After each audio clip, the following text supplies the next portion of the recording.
Sonor Books presenta Las aventuras de Sherlock Holmes, la corona de Berilos. Holmes, dije una mañana mientras contemplaba la calle desde nuestro mirador. Por ahí viene un loco. Qué vergüenza que su familia le deje salir solo. Mi amigo se levantó perezosamente de su sillón y miró sobre mi hombro, con las manos metidas en los bolsillos de su bata.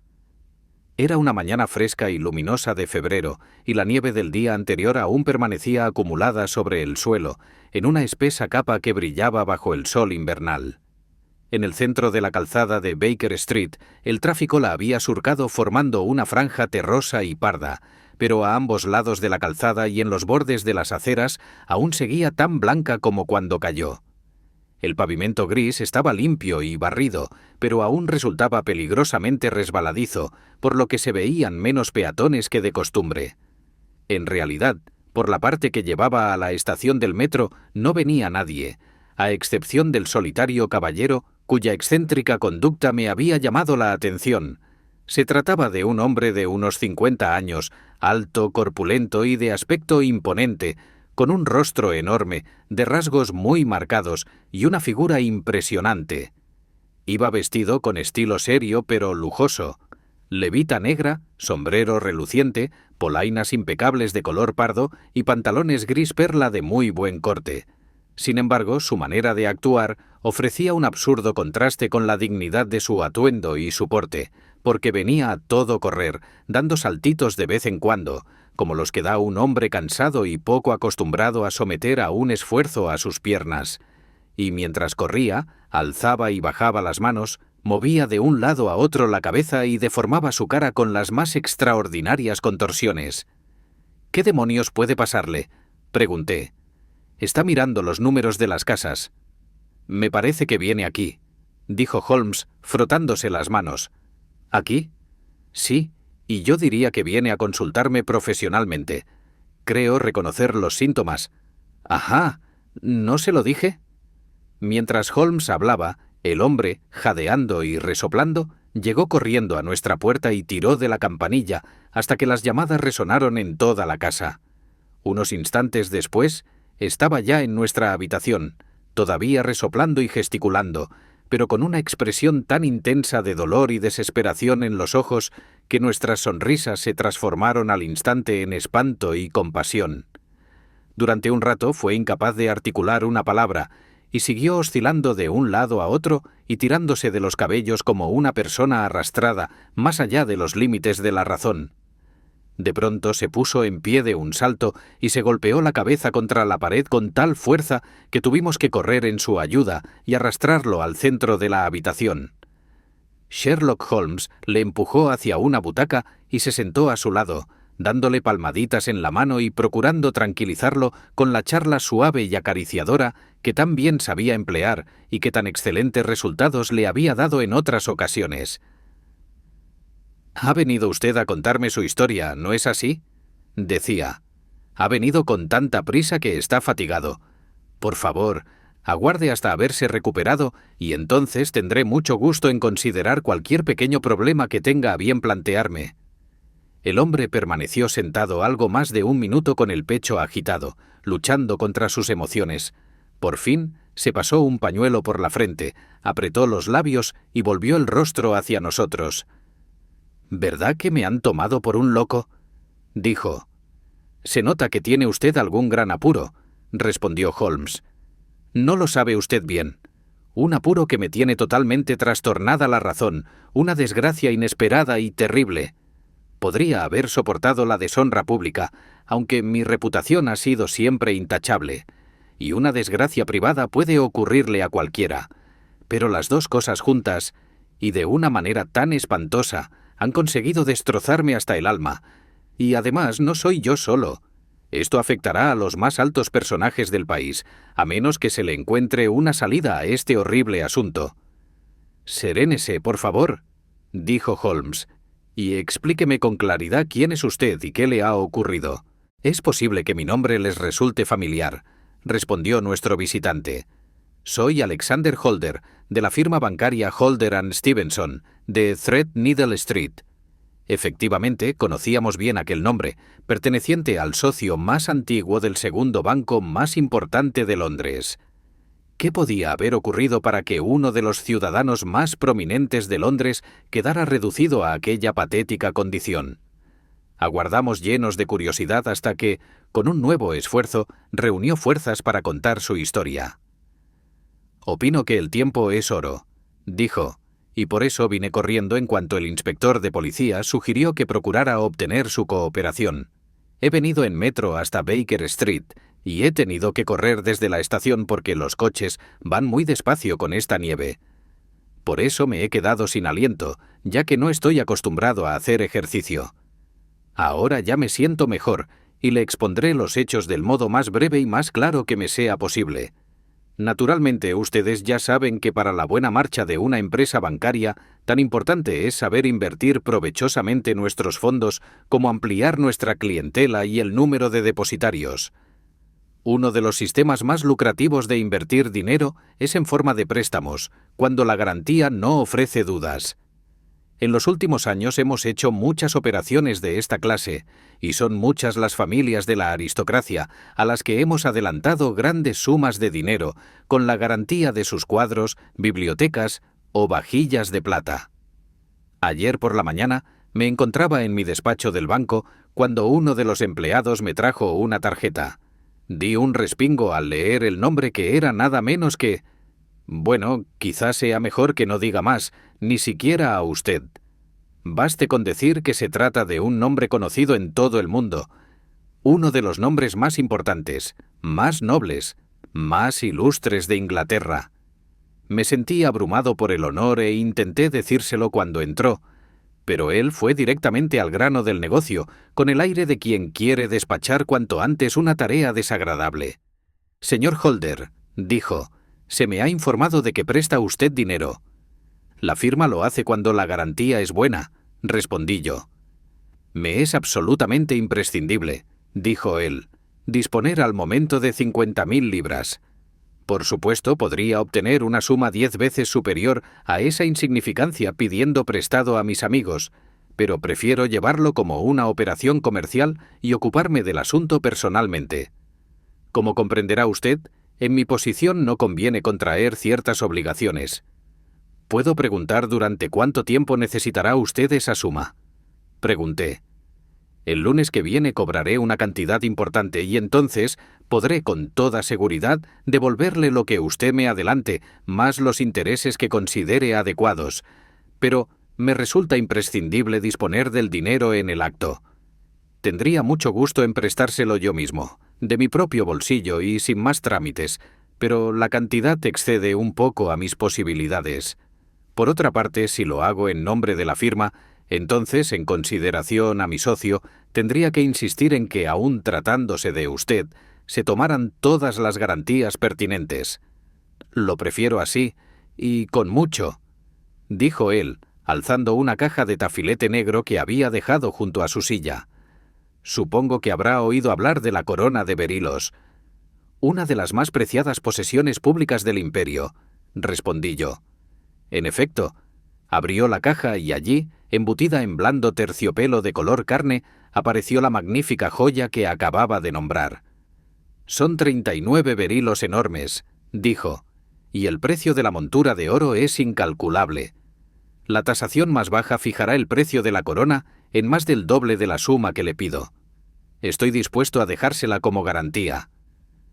Tomé en las manos el precioso estuche y miré con cierta perplejidad a mi ilustre cliente. «¿Duda usted de su valor?», preguntó. «En absoluto. Solo dudo de que yo obre correctamente al dejarla aquí. Puede usted estar tranquilo. Ni en sueños se me ocurriría hacerlo si no estuviese absolutamente seguro de poder recuperarla en 4 días. Es una mera formalidad. ¿Le parece suficiente garantía?». «Más que suficiente». «Se dará usted cuenta, señor Holder, de que con esto le doy una enorme prueba de la confianza que tengo en usted, basada en las referencias que me han dado.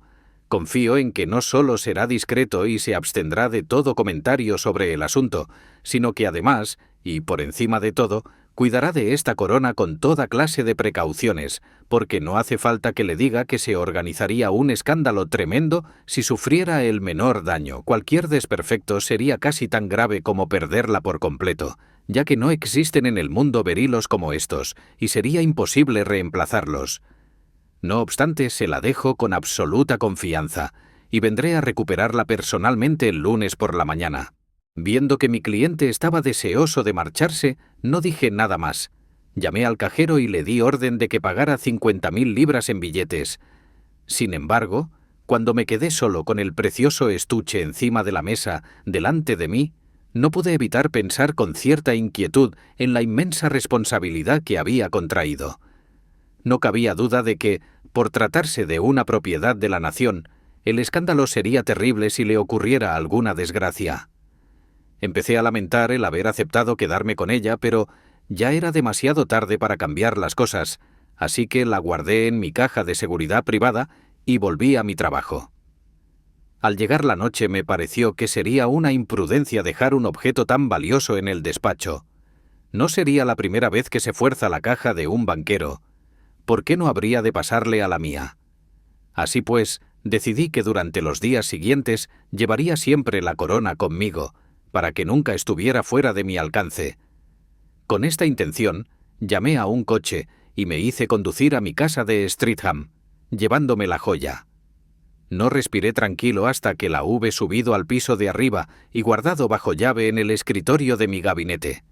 Y ahora, unas palabras acerca del personal de mi casa, señor Holmes, porque quiero que comprenda perfectamente la situación. Mi mayordomo y mi lacayo duermen fuera de casa, y se les puede descartar por completo. Tengo 3 doncellas que llevan bastantes años conmigo y cuya honradez está por encima de toda sospecha. Una 4ª doncella, Lucy Parr, lleva solo unos meses a mi servicio. Sin embargo, traía excelentes referencias y siempre ha cumplido a la perfección. Es una muchacha muy bonita y de vez en cuando atrae a admiradores que rondan por la casa.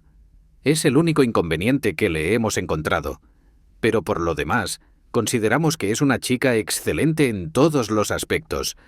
Eso en cuanto al servicio. Mi familia es tan pequeña que no tardaré mucho en describirla. Soy viudo y tengo un solo hijo, Arthur, que ha sido una decepción para mí, señor Holmes, una terrible decepción. Sin duda, toda la culpa es mía. Todos dicen que le he mimado demasiado, y es muy probable que así sea. Cuando falleció mi querida esposa, todo mi amor se centró en él. No podía soportar que la sonrisa se borrara de su rostro ni por un instante. Jamás le negué ningún capricho. Tal vez habría sido mejor para los dos que yo me hubiera mostrado más severo, pero lo hice con la mejor intención. Naturalmente yo tenía la intención de que él me sucediera en el negocio, pero no tenía madera de financiero. Era alocado, indisciplinado y, para ser sincero, no se le podían confiar sumas importantes de dinero. Cuando era joven se hizo miembro de un club aristocrático y allí, gracias a su carácter simpático, no tardó en hacer amistades con gente de bolsa bien repleta y costumbres caras. Se aficionó a jugar a las cartas y apostar en las carreras, y continuamente acudía a mí, suplicando que le diese un adelanto de su asignación para poder saldar sus deudas de honor. Más de una vez intentó romper con aquellas peligrosas compañías, pero la influencia de su amigo Sir George Burnwell le hizo volver en todas las ocasiones. A decir verdad, a mí no me extrañaba que un hombre como Sir George Burnwell tuviera tanta influencia sobre él, porque lo trajo muchas veces a casa, e incluso a mí me resultaba difícil resistirme a la fascinación de su trato. Es mayor que Arthur, un hombre de mundo de pies a cabeza, que ha estado en todas partes y lo ha visto todo, conversador brillante y con un gran atractivo personal. Sin embargo, cuando pienso en él fríamente, lejos del encanto de su presencia, estoy convencido, por su manera cínica de hablar y por la mirada que he advertido en sus ojos, de que no se puede confiar en él. Eso es lo que pienso, y así piensa también mi pequeña Mary, que posee una gran intuición femenina para la cuestión del carácter. Y ya solo queda ella por describir. Mary es mi sobrina. pero cuando falleció mi hermano hace 5 años, dejándola sola, yo la adopté y desde entonces la he considerado como una hija. Es el sol de la casa, dulce, cariñosa, guapísima, excelente administradora y ama de casa, y al mismo tiempo tan tierna, discreta y gentil como puede ser una mujer. Es mi mano derecha. No sé lo que haría sin ella. Solo en una cosa se ha opuesto a mis deseos. Mi hijo le ha pedido 2 veces que se case con él, porque la ama apasionadamente, pero ella le ha rechazado las 2 veces.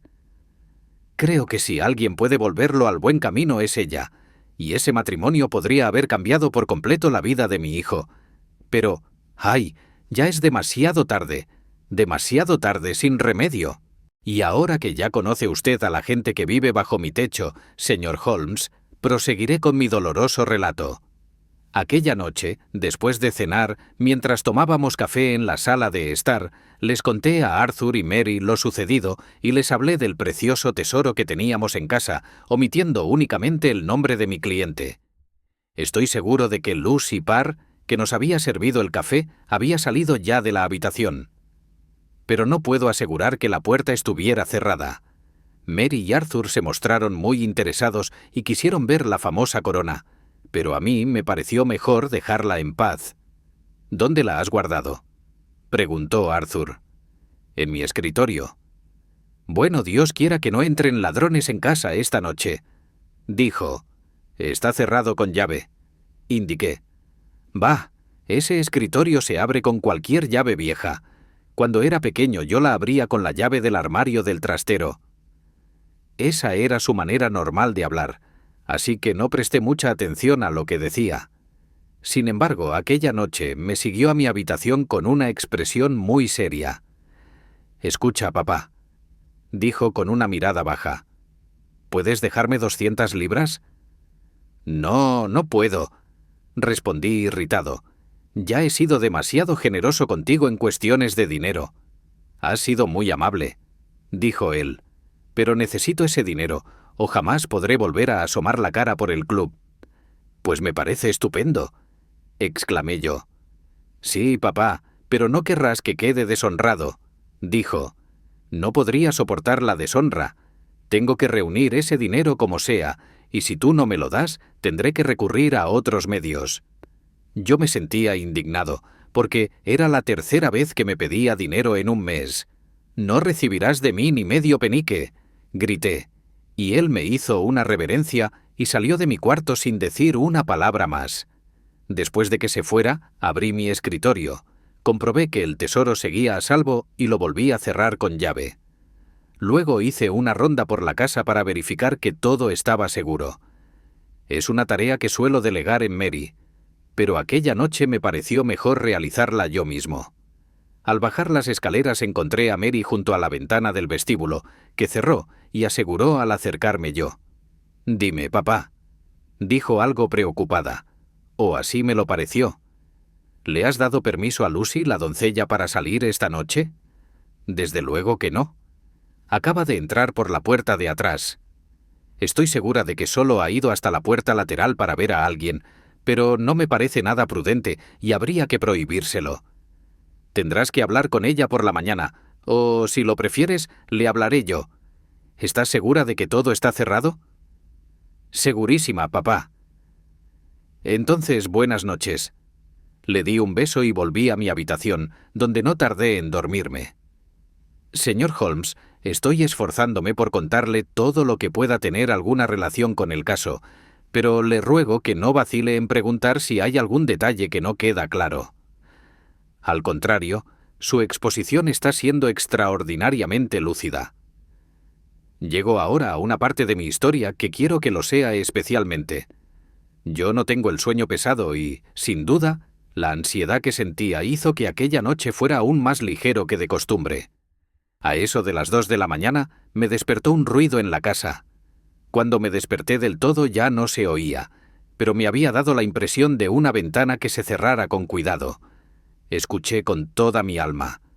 De pronto, con gran espanto por mi parte, oí el sonido inconfundible de unos pasos sigilosos en la habitación de al lado. Me deslicé fuera de la cama, temblando de miedo, y miré por la esquina de la puerta del gabinete. «¡Arthur!», grité. «¡Miserable ladrón! ¿Cómo te atreves a tocar esa corona?». La luz de gas estaba a media potencia, como yo la había dejado, y mi desdichado hijo, vestido solo con camisa y pantalones, estaba de pie junto a la luz, con la corona en las manos. Parecía estar torciéndola o aplastándola con todas sus fuerzas. Al oír mi grito la dejó caer y se puso tan pálido como un muerto. La recogí y la examiné. Le faltaba uno de los extremos de oro, con 3 de los berilos. «¡Canalla!», grité enloquecido de rabia. «¡La has roto! Me has deshonrado para siempre. ¿Dónde están las joyas que has robado?». «¿Robado?», exclamó. «Sí, ladrón», rugí yo sacudiéndolo por los hombros. «No falta ninguna. No puede faltar ninguna». «Faltan 3, y tú sabes que ha sido de ellas». «¿Tengo que llamarte mentiroso además de ladrón? ¿Acaso no te acabo de ver intentando arrancar otro trozo?». «Ya he recibido suficientes insultos», dijo él. «No pienso aguantarlo más. Puesto que prefieres insultarme, no diré una palabra más del asunto. Me iré de tu casa por la mañana y me abriré camino por mis propios medios. Saldrás de casa en manos de la policía», grité yo medio loco de dolor y de ira. «Haré que el asunto se investigue a fondo». «Pues por mi parte no averiguarás nada», dijo él, con una pasión de la que no le habría creído capaz. «Si decides llamar a la policía, que averigüen ellos lo que puedan». Para entonces, toda la casa estaba alborotada, porque yo, llevado por la cólera, había alzado mucho la voz. Mary fue la primera en entrar corriendo en la habitación, y al ver la corona y la cara de Arthur, comprendió todo lo sucedido y, dando un grito, cayó sin sentido al suelo. Hice que la doncella avisara a la policía y puse inmediatamente la investigación en sus manos. Cuando el inspector y un agente de uniforme entraron en la casa, Arthur, que había permanecido todo el tiempo taciturno y con los brazos cruzados, me preguntó si tenía la intención de acusarle de robo. Le respondí que había dejado de ser un asunto privado para convertirse en público, puesto que la corona destrozada era propiedad de la nación. Yo estaba decidido a que la ley se cumpliera hasta el final. «Al menos», dijo, «no me hagas detener ahora mismo. Te conviene tanto como a mí dejarme salir de casa 5 minutos. Sí, para que puedas escaparte, o tal vez para poder esconder lo que has robado», respondí yo. Y a continuación, dándome cuenta de la terrible situación en la que se encontraba, le imploré que recordara que no solo estaba en juego mi honor, sino también el de alguien mucho más importante que yo, y que su conducta podía provocar un escándalo capaz de conmocionar a la nación entera. Podía evitar todo aquello con solo decirme qué había hecho con las 3 piedras que faltaban. «Más vale que afrontes la situación», le dije. «Te han cogido con las manos en la masa, y confesar no agravará tu culpa. Si procuras repararla en la medida de lo posible, diciéndonos dónde están los berilos, todo quedará perdonado y olvidado». «Guárdate tu perdón para el que te lo pida», respondió apartándose de mí con un gesto de desprecio. Me di cuenta de que estaba demasiado maleado como para que mis palabras le influyeran. Solo podía hacer una cosa. Llamé al inspector y lo puse en sus manos. Se llevó a cabo un registro inmediato, no solo de su persona, sino también de su habitación y de todo rincón de la casa donde pudiera haber escondido las gemas. Pero no se encontró ni rastro de ellas, y el miserable de mi hijo se negó a abrir la boca, a pesar de todas nuestras súplicas y amenazas. Esta mañana lo han encerrado en una celda, y yo, tras pasar por todas las formalidades de la policía, he venido corriendo a verle a usted, para rogarle que aplique su talento a la resolución del misterio. La policía ha confesado sin reparos que por ahora no sabe qué hacer. Puede usted incurrir en los gastos que le parezcan necesarios. Ya he recibido una recompensa de 1000 libras. Dios mío, ¿qué voy a hacer? He perdido mi honor, mis joyas y mi hijo en una sola noche. Oh, ¿qué puedo hacer? Se llevó las manos a la cabeza y empezó a oscilar de delante a atrás, parloteando consigo mismo, como un niño que no encuentra palabras para expresar su dolor. Sherlock Holmes permaneció callado unos minutos, con el ceño fruncido y los ojos clavados en el fuego de la chimenea. «¿Recibe usted muchas visitas?», preguntó por fin. Ninguna, exceptuando a mi socio con su familia y, de vez en cuando, algún amigo de Arthur. Sir George Burnwell ha estado varias veces en casa últimamente. Y me parece que nadie más. ¿Sale usted mucho? Arthur sale. Mary y yo nos quedamos en casa. A ninguno de los dos nos gustan las reuniones sociales. Eso es poco corriente en una joven. Es una chica muy tranquila. Además, ya no es tan joven. Tiene ya 24 años. Por lo que usted ha dicho, este suceso la ha afectado mucho. De un modo terrible. Está más afectada aún que yo. ¿Ninguno de ustedes dos duda de la culpabilidad de su hijo? ¿Cómo podríamos dudar si yo mismo le vi con mis propios ojos con la corona en la mano? Eso no puede considerarse una prueba concluyente. ¿Estaba estropeado también el resto de la corona? Sí. Estaba toda retorcida. ¿Y no cree usted que es posible que estuviera intentando enderezarla? Dios le bendiga. Está usted haciendo todo lo que puede por él y por mí. Pero es una tarea desmesurada. Al fin y al cabo, ¿qué estaba haciendo allí?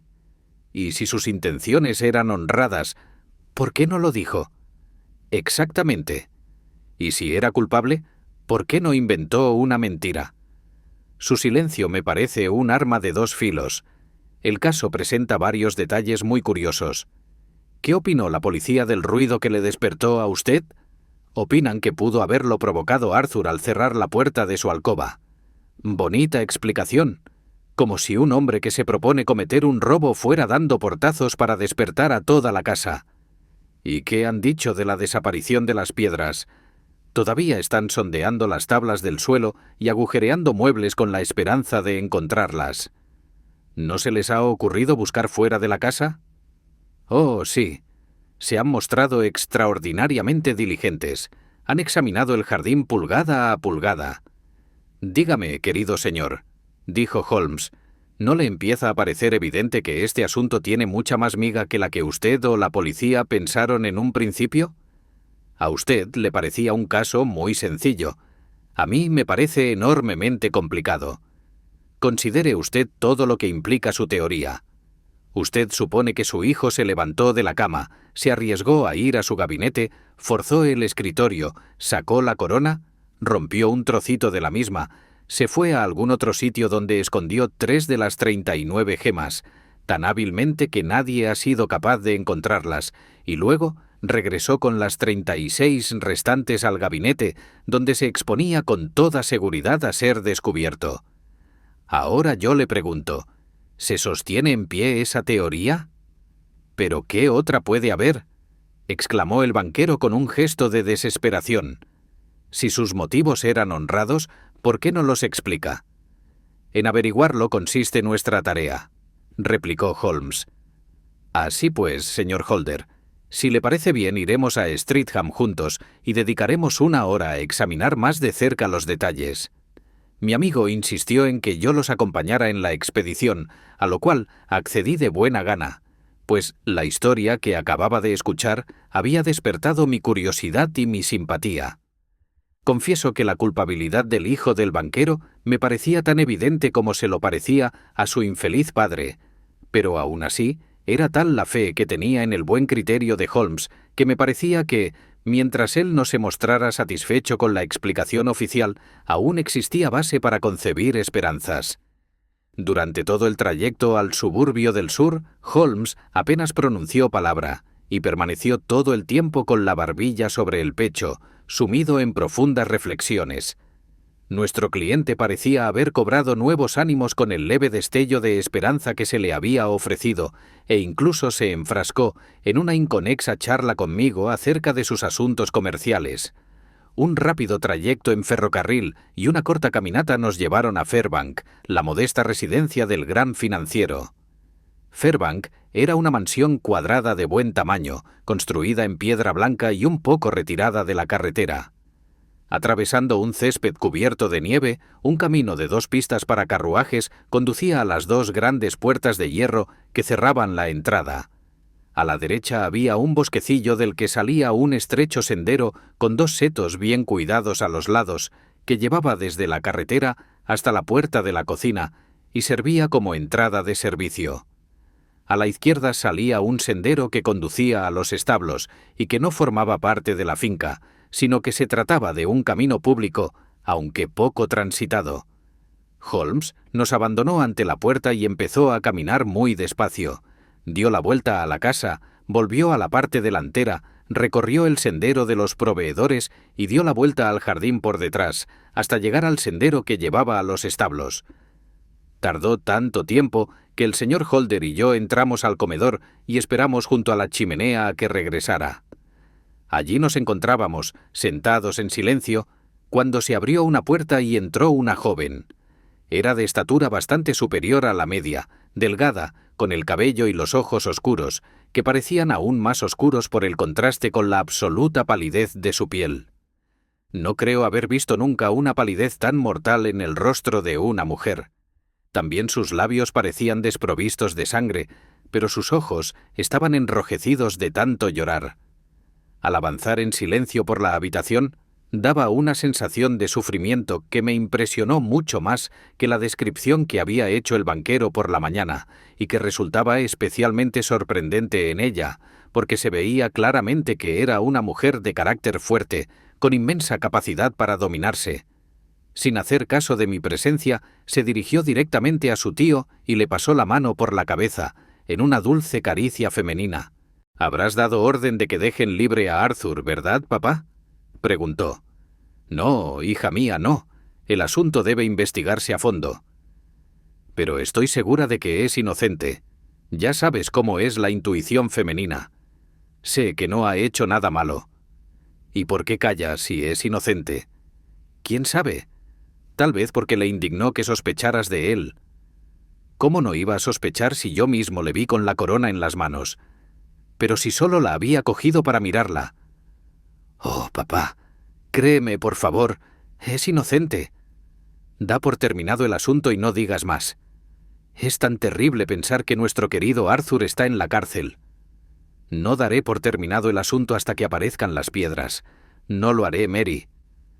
Tu cariño por Arthur te ciega y no te deja ver las terribles consecuencias que esto tendrá para mí. Lejos de silenciar el asunto, he traído de Londres a un caballero para que lo investigue más a fondo». «¿Este caballero?», preguntó ella dándose la vuelta para mirarme. «No, su amigo. Ha querido que le dejáramos solo. Ahora anda por el sendero del establo». «¿El sendero del establo?». La muchacha enarcó las cejas. «¿Qué espera encontrar ahí?». «Ah, supongo que es este señor. Confío, caballero, en que logre usted demostrar lo que tengo por seguro que es la verdad. Que mi primo Arthur es inocente de este robo». «Comparto plenamente su opinión, señorita, y, lo mismo que usted, yo también confío en que lograremos demostrarlo», respondió Holmes, retrocediendo hasta el felpudo para quitarse la nieve de los zapatos. «Creo que tengo el honor de dirigirme a la señorita Mary Holder.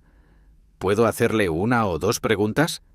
«Por favor, hágalas, si con ello ayudamos a aclarar este horrible embrollo».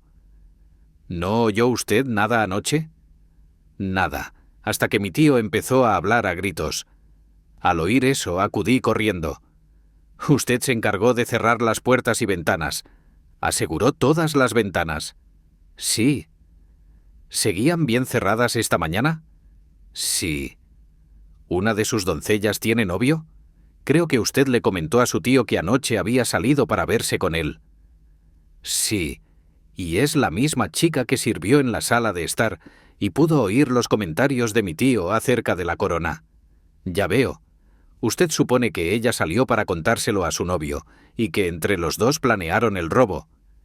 «¿Pero de qué sirven todas esas vagas teorías?», exclamó el banquero con impaciencia. «¿No le he dicho que vi a Arthur con la corona en las manos?». «Aguarde un momento, señor Holder. Ya llegaremos a eso. Volvamos a esa muchacha, señorita Holder. Me imagino que la vio usted volver por la puerta de la cocina». «Sí. Cuando fui a ver si la puerta estaba cerrada, me tropecé con ella que entraba. También vi al hombre en la oscuridad». «¿Le conoce usted?». «Oh, sí. Es el verdulero que nos trae las verduras. Se llama Francis Prosper». «¿Estaba a la izquierda de la puerta? Es decir, en el sendero y un poco alejado de la puerta. En efecto. ¿Y tiene una pata de palo? Algo parecido al miedo asomó en los negros y expresivos ojos de la muchacha. «Caramba, ni que fuera usted un mago», dijo. «¿Cómo sabe eso?» La muchacha sonreía, pero en el rostro enjuto y preocupado de Holmes no apareció sonrisa alguna. «Ahora me gustaría mucho subir al piso de arriba», dijo. «Probablemente tendré que volver a examinar la casa por fuera. Quizás sea mejor que, antes de subir, eche un vistazo a las ventanas de abajo». Caminó rápidamente de una ventana a otra, deteniéndose solo en la más grande, que se abría en el vestíbulo y daba al sendero de los establos. La abrió y examinó atentamente el alféizar con su potente lupa. «Ahora vamos arriba», dijo por fin. El gabinete del banquero era un cuartito amueblado con sencillez, con una alfombra gris, un gran escritorio y un espejo alargado. Holmes se dirigió en primer lugar al escritorio y examinó la cerradura. «¿Qué llave se utilizó para abrirlo?», preguntó. «La misma que dijo mi hijo, la del armario del trastero». «¿La tiene usted aquí?» «Es esa que hay encima de la mesita». Sherlock Holmes cogió la llave y abrió el escritorio. «Es un cierre silencioso», dijo. «No me extraña que no le despertara. Supongo que este es el estuche de la corona. Tendremos que echarle un vistazo». Abrió la caja, sacó la diadema y la colocó sobre la mesa. Era un magnífico ejemplar del arte de la joyería, y sus 36 piedras eran las más hermosas que yo había visto. Uno de sus lados tenía el borde torcido y roto, y le faltaba una esquina con 3 piedras. «Ahora, señor Holder», dijo Holmes, «aquí tiene la esquina simétrica a la que se ha perdido tan lamentablemente. Haga usted el favor de arrancarla». El banquero retrocedió horrorizado. «Ni en sueños me atrevería a intentarlo», dijo. «Entonces lo haré yo». Con un gesto repentino, Holmes tiró de la esquina con todas sus fuerzas, pero sin resultado. «Creo que la siento ceder un poco», dijo, «pero aunque tengo una fuerza extraordinaria en los dedos, tardaría muchísimo tiempo en romperla. Un hombre de fuerza normal sería incapaz de hacerlo». «¿Y qué cree usted que sucedería si la rompiera, señor Holder?» «Sonaría como un pistoletazo». ¿Quiere usted hacerme creer que todo esto sucedió a pocos metros de su cama y que usted no oyó nada? No sé qué pensar. Me siento a oscuras. Puede que se vaya iluminando a medida que avanzamos. ¿Qué piensa usted, señorita Holder? Confieso que sigo compartiendo la perplejidad de mi tío. Cuando vio usted a su hijo, ¿llevaba a este puestos zapatos o zapatillas? No llevaba más que los pantalones y la camisa. Gracias. No cabe duda de que hemos tenido una suerte extraordinaria en esta investigación, y si no logramos aclarar el asunto será exclusivamente por culpa nuestra. Con su permiso, señor Holder, ahora continuaré mis investigaciones en el exterior. Insistió en salir solo, explicando que toda pisada innecesaria haría más difícil su tarea. Estuvo ocupado durante más de 1 hora, y cuando por fin regresó, traía los pies cargados de nieve y la expresión tan inescrutable como siempre. «Creo que ya he visto todo lo que había que ver, señor Holder», dijo. «Le resultaré más útil si regreso a mis habitaciones. Pero las piedras, señor Holmes, ¿dónde están?» «No puedo decírselo». El banquero se retorció las manos. «No las volveré a ver», gimió. «¿Y mi hijo? ¿Me da usted esperanzas?» «Mi opinión no se ha alterado en nada». «Entonces, por amor de Dios, ¿qué siniestro manejo ha tenido lugar en mi casa esta noche?» «Si se pasa usted por mi domicilio de Baker Street mañana por la mañana, entre las 9 y las 10, tendré mucho gusto en hacer lo posible por aclararlo. Doy por supuesto que me concede usted carta blanca para actuar en su nombre, con tal de que recupere las gemas sin poner límites a los gastos que yo le haga pagar». «Daría toda mi fortuna por recuperarlas». «Muy bien. Seguiré estudiando el asunto mientras tanto. Adiós». «Es posible que tenga que volver aquí antes de que anochezca». Para mí, era evidente que mi compañero se había formado ya una opinión sobre el caso, aunque ni remotamente conseguía imaginar a qué conclusiones habría llegado. Durante nuestro viaje de regreso a casa, intenté varias veces sondearle al respecto, pero él siempre desvió la conversación hacia otros temas, hasta que por fin me di por vencido. Todavía no eran las 3 cuando llegamos de vuelta a nuestras habitaciones. Holmes se metió corriendo en la suya y salió a los pocos minutos, vestido como un vulgar holgazán, con una chaqueta astrosa y llena de brillos, el cuello levantado, corbata roja y botas muy gastadas. Era un ejemplar perfecto de la especie. «Creo que esto servirá», dijo mirándose en el espejo que había sobre la chimenea. «Me gustaría que viniera usted conmigo, Watson, pero me temo que no puede ser. Puede que esté sobre la buena pista y puede que esté siguiendo un fuego fatuo, pero pronto saldremos de dudas. Espero volver en pocas horas». Cortó una rodaja de carne de una pieza que había sobre el aparador, la metió entre 2 rebanadas de pan y, guardándose la improvisada comida en el bolsillo, emprendió su expedición. Yo estaba terminando de tomar el té cuando regresó. Se notaba que venía de un humor excelente y traía en la mano una vieja bota de elástico. La tiró a un rincón y se sirvió una taza de té. «Solo vengo de pasada», dijo. «Tengo que marcharme enseguida». «¿A dónde?» «Oh, al otro lado del West End. Puede que tarde algo en volver. No me espere si se hace muy tarde».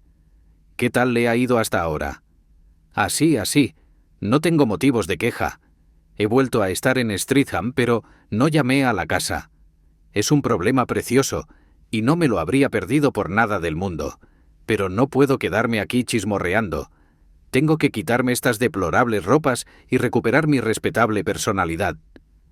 Por su manera de comportarse, se notaba que tenía más motivos de satisfacción que lo que daban a entender sus meras palabras. Le brillaban los ojos e incluso tenía un toque de color en sus pálidas mejillas. Subió corriendo al piso de arriba y a los pocos minutos oí un portazo en el vestíbulo que me indicó que había reemprendido su apasionante cacería. Esperé hasta la medianoche, pero como no daba señales de regresar, me retiré a mi habitación. No era nada raro que, cuando seguía una pista, estuviera ausente durante días enteros, así que su tardanza no me extrañó. No sé a qué hora llegó, pero cuando bajé a desayunar, allí estaba Holmes con una taza de café en una mano y el periódico en la otra, tan flamante y acicalado como el que más. «Perdone que haya empezado a desayunar sin usted, Watson», dijo, «pero ya recordará que estamos citados con nuestro cliente a primera hora». «Pues son ya más de las 9», respondí.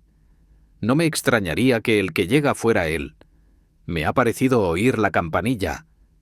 Era, en efecto, nuestro amigo el financiero.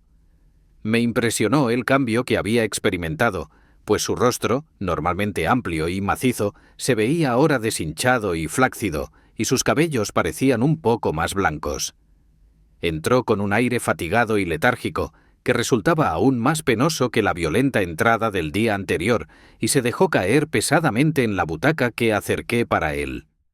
«No sé qué habré hecho para merecer este castigo», dijo. «Hace tan solo 2 días yo era un hombre feliz y próspero, sin una sola preocupación en el mundo. Ahora me espera una vejez solitaria y deshonrosa. Las desgracias vienen una tras otra. Mi sobrina Mary me ha abandonado». ¿Que le ha abandonado? Sí. Esta mañana vimos que no había dormido en su cama. Su habitación estaba vacía, y en la mesita del vestíbulo había una nota para mí. Anoche, movido por la pena y no en tono de enfado, le dije que si se hubiera casado con mi hijo, éste no se habría descarriado.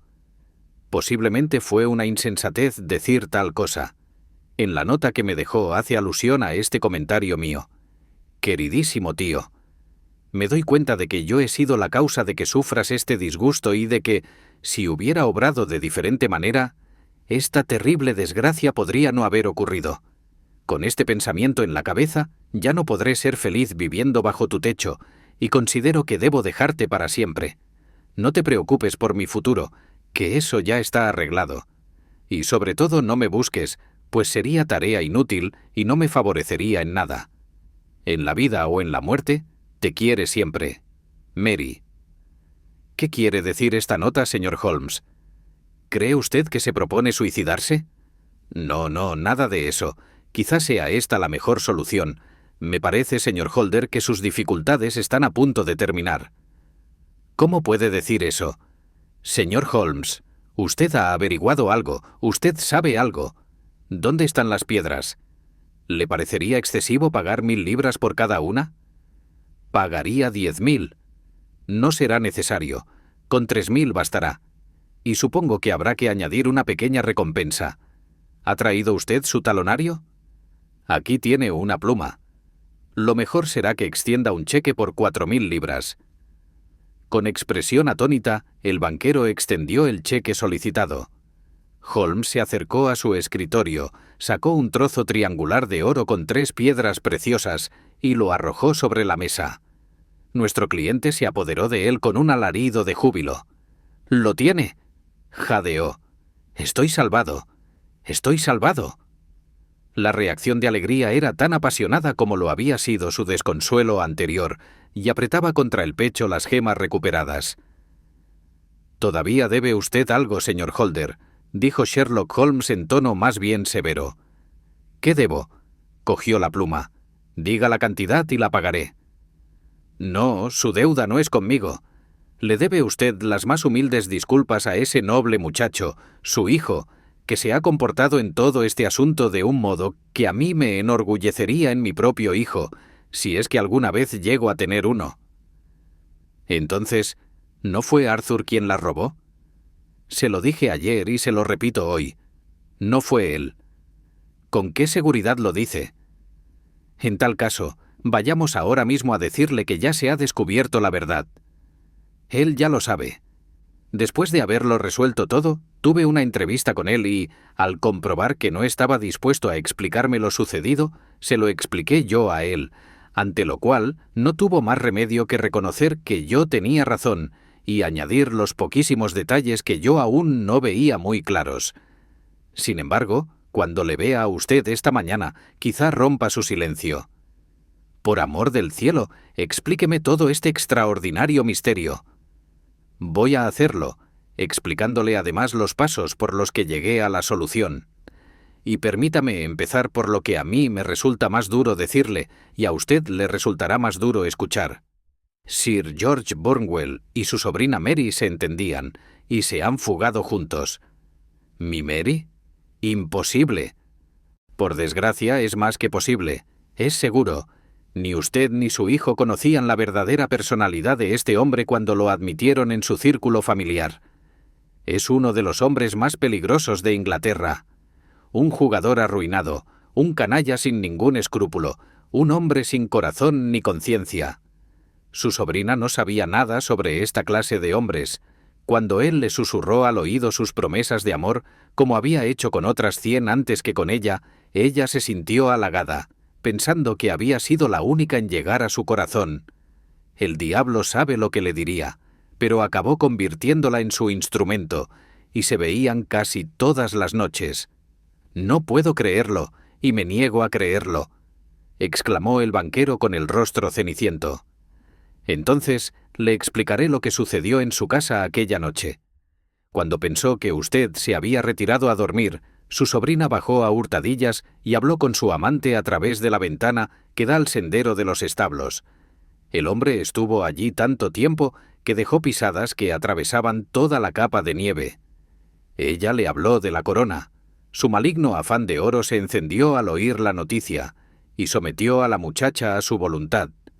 Estoy seguro de que ella le quería a usted, pero hay mujeres en las que el amor de un amante apaga todos los demás amores, y me parece que su sobrina es de esta clase. Apenas había acabado de oír las órdenes de Sir George, vio que usted bajaba por las escaleras y cerró apresuradamente la ventana. A continuación, le habló de la escapada de una de las doncellas con su novio, el de la pata de palo, que era absolutamente cierta. En cuanto a su hijo, Arthur, se fue a la cama después de hablar con usted, pero no pudo dormir a causa de la inquietud que le producía su deuda en el club. A mitad de la noche, oyó unos pasos furtivos junto a su puerta. Se levantó a asomarse y quedó muy sorprendido al ver a su prima avanzando con gran sigilo por el pasillo hasta desaparecer en el gabinete. Petrificado de asombro, el muchacho se puso encima algunas ropas y aguardó en la oscuridad para ver dónde iba a parar aquel extraño asunto. Al poco rato ella salió de la habitación y a la luz de la lámpara del pasillo, su hijo vio que llevaba en las manos la preciosa corona. La muchacha bajó a la planta baja y su hijo, temblando de horror, corrió a esconderse detrás de la cortina que hay junto a la puerta de la habitación de usted, desde donde podía ver lo que ocurría en el vestíbulo. Así vio como ella abría sin hacer ruido la ventana, le entregaba la corona a alguien que aguardaba en la oscuridad y, tras volver a cerrar la ventana, regresaba a toda prisa a su habitación, pasando muy cerca de donde él estaba escondido detrás de la cortina. Mientras ella estuvo a la vista, él no se atrevió a hacer nada, pues ello comprometería de un modo terrible a la mujer que amaba. Pero en el instante en que ella desapareció, comprendió la tremenda desgracia que aquello representaba para usted y se propuso remediarlo a toda costa. Descalzo como estaba, echó a correr escaleras abajo, abrió la ventana, saltó a la nieve y corrió por el sendero, donde distinguió una figura oscura que se alejaba a la luz de la luna. Sir George Barnwell intentó escapar, pero Arthur le alcanzó y se entabló un forcejeo entre ellos, su hijo tirando de un lado de la corona y su oponente del otro.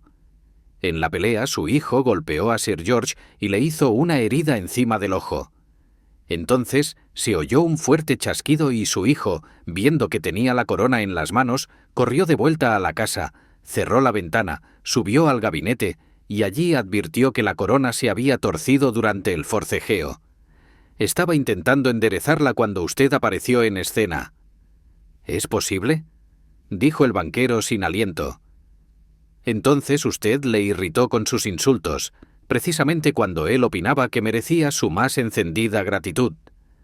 No podía explicar la verdad de lo ocurrido sin delatar a una persona que, desde luego, no merecía tanta consideración por su parte. A pesar de todo, adoptó la postura más caballerosa y guardó el secreto para protegerla. «Y por eso ella dio un grito y se desmayó al ver la corona», exclamó el señor Holder. «¡Oh, Dios mío! ¡Qué ciego y estúpido he sido! Y él pidiéndome que le dejara salir 5 minutos. Lo que quería el pobre muchacho era ver si el trozo que faltaba había quedado en el lugar de la lucha. ¿De qué modo tan cruel le he malinterpretado?»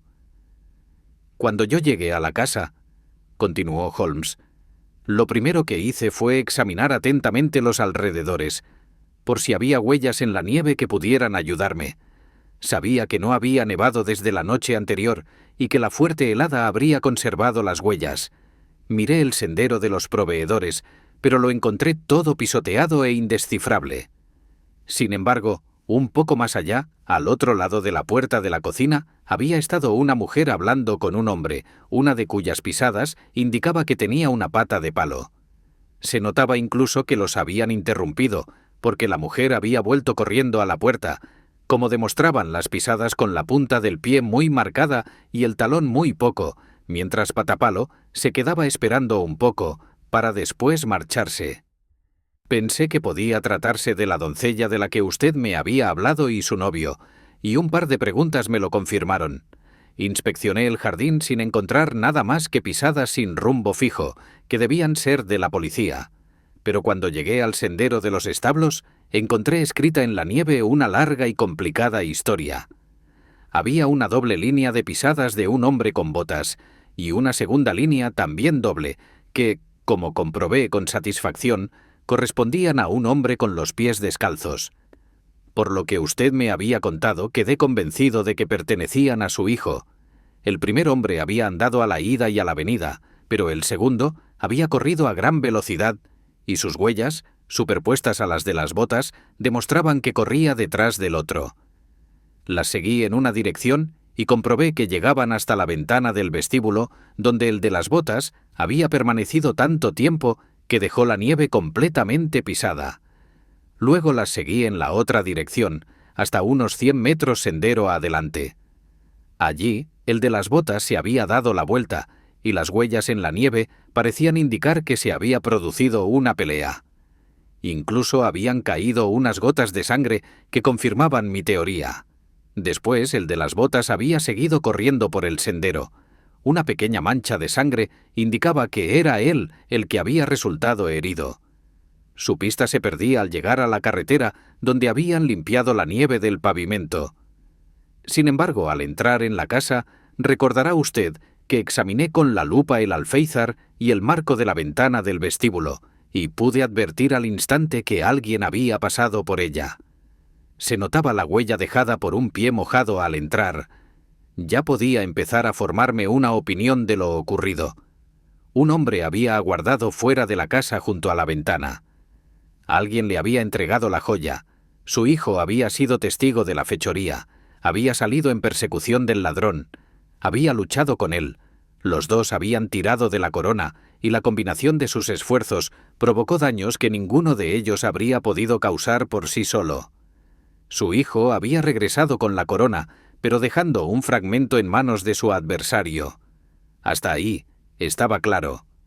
Ahora la cuestión era: ¿quién era el hombre de las botas y quién le entregó la corona? Una vieja máxima mía dice que, cuando has eliminado lo imposible, lo que queda, por muy improbable que parezca, tiene que ser la verdad. Ahora bien, yo sabía que no fue usted quien entregó la corona, así que solo quedaban su sobrina y las doncellas. Pero si hubieran sido las doncellas, ¿por qué iba su hijo a permitir que lo acusaran a él en su lugar? No tenía ninguna razón posible. Sin embargo, sabíamos que amaba a su prima, y allí teníamos una excelente explicación de por qué guardaba silencio, sobre todo teniendo en cuenta que se trataba de un secreto deshonroso. Cuando recordé que usted la había visto junto a aquella misma ventana y que se había desmayado al ver la corona, mis conjeturas se convirtieron en certidumbre. ¿Y quién podía ser su cómplice? Evidentemente un amante, porque ¿quién otro podría hacerle renegar del amor y gratitud que sentía por usted? Yo sabía que ustedes salían poco y que su círculo de amistades era reducido, pero entre ellas figuraba Sir George Burnwell. Yo ya había oído hablar de él, como hombre de mala reputación entre las mujeres. Tenía que haber sido él el que llevaba aquellas botas y el que se había quedado con las piedras perdidas. Aún sabiendo que Arthur le había descubierto, se consideraba a salvo porque el muchacho no podía decir una palabra sin comprometer a su propia familia.